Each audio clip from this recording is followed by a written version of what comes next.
Hi friends, my name is Becca and welcome to my channel. If this is your first time here, I am so glad you stopped by. We focus on all things middle grade literature, specifically the first chapters of your favorite middle grade novels. Today we are going to be reading the first chapter of the Hotel Balzaar by Kate DiCamillo. This is actually a companion novel to her novel, The Puppets of Spelhorst. So I'm really excited to share this first chapter with you. Kate DiCamillo is a phenomenal artist. She has won the Newbery Medal 2 times and is just a phenomenal storyteller. So I'm really excited to share this first chapter with you.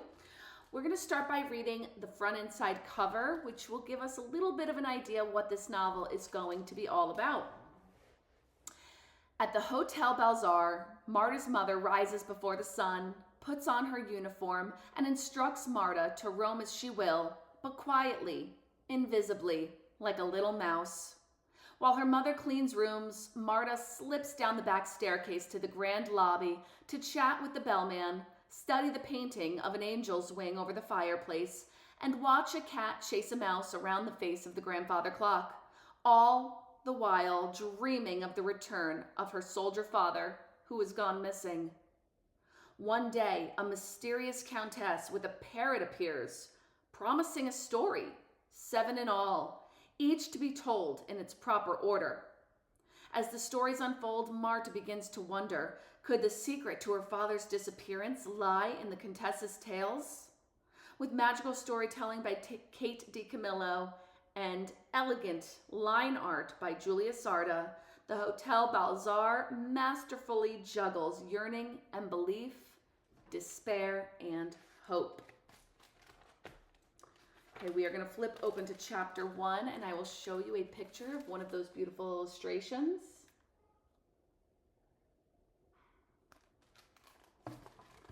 Chapter 1. In March of that year, Marta and her mother arrived at the Hotel Balzaar. They were given an attic room that contained a bed, a sink, and a battered chest of drawers. The small room had a round window that faced east, and the sun, when it rose each morning, shone into the room with a beguiling brilliance, lighting up the bed frame, the porcelain of the sink, and the faded flowers of the wallpaper. Every morning, Marta's mother got up before the sun. She washed her face and put on her uniform, and then she bent over Marta and kissed her forehead and said to her again the words she had spoken on their first morning there. All day long you must be quiet, quiet. You may leave the room, but wherever you go, you must be as quiet as a small mouse. You must bother no one. You must not be a nuisance ever. You understand? You can do this? Yes, Mama, said Marta. I can do this. After her mother left, Marta got up and washed at the sink. She brushed her teeth and dressed. She took the back stairs, wooden, worn, and dark. Not the elevator, her mother had said. Never the elevator. The elevator is not for us. All the way down to the first floor, to the lobby of the Hotel Balzaar, which was a grand, high-ceilinged room outfitted with potted palms and ashtray stands, velvet chairs, and overstuffed couches strewn with cushions of green and gold. The cushions were worn threadbare in places, but they were carefully arranged so that the bald spots did not show.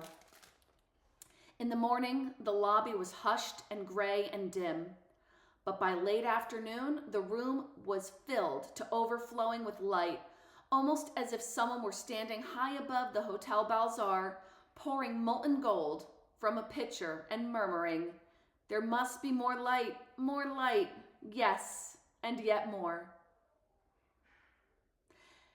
At one end of the lobby was a fireplace. Above it hung a huge painting of a brown field and dark clouds. If you looked closely, you could see a single lighted wing emerging from one of the clouds. Marta had decided that this wing, with its incandescent feathers, belonged to an angel. But why was there only one wing? And was the angel arriving, or was the angel departing? Marta could never make up her mind. At the other end of the lobby, there was a large grandfather clock, the face of which featured a cat chasing a mouse through the hours and minutes of the day. Every morning, Marta would first go and look at the angel wing, and then she would walk to the other end of the lobby and consider the clock. Always, as she stared at the painting and the clock, Marta stood with her hands behind her back. "Touch nothing," her mother had said, "for nothing is yours to touch.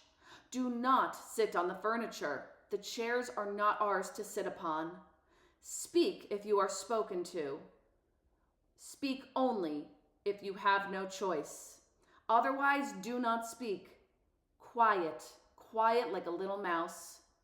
So Marta stood, quiet hands behind her back, and considered the fate of the clock mouse, to be forever chased by the clock cat. It was good, she supposed, that the mouse would never be caught, but still he must run and run. The mouse must run without ceasing until the end of time, and that was disturbing to consider. Sometimes it was so quiet in the lobby of the Hotel Balzaar that Marta could hear the mechanical whir the cat and the mouse made as they moved around the face of the clock, chasing each other for all eternity. At the entrance to the lobby was the bellman's stand.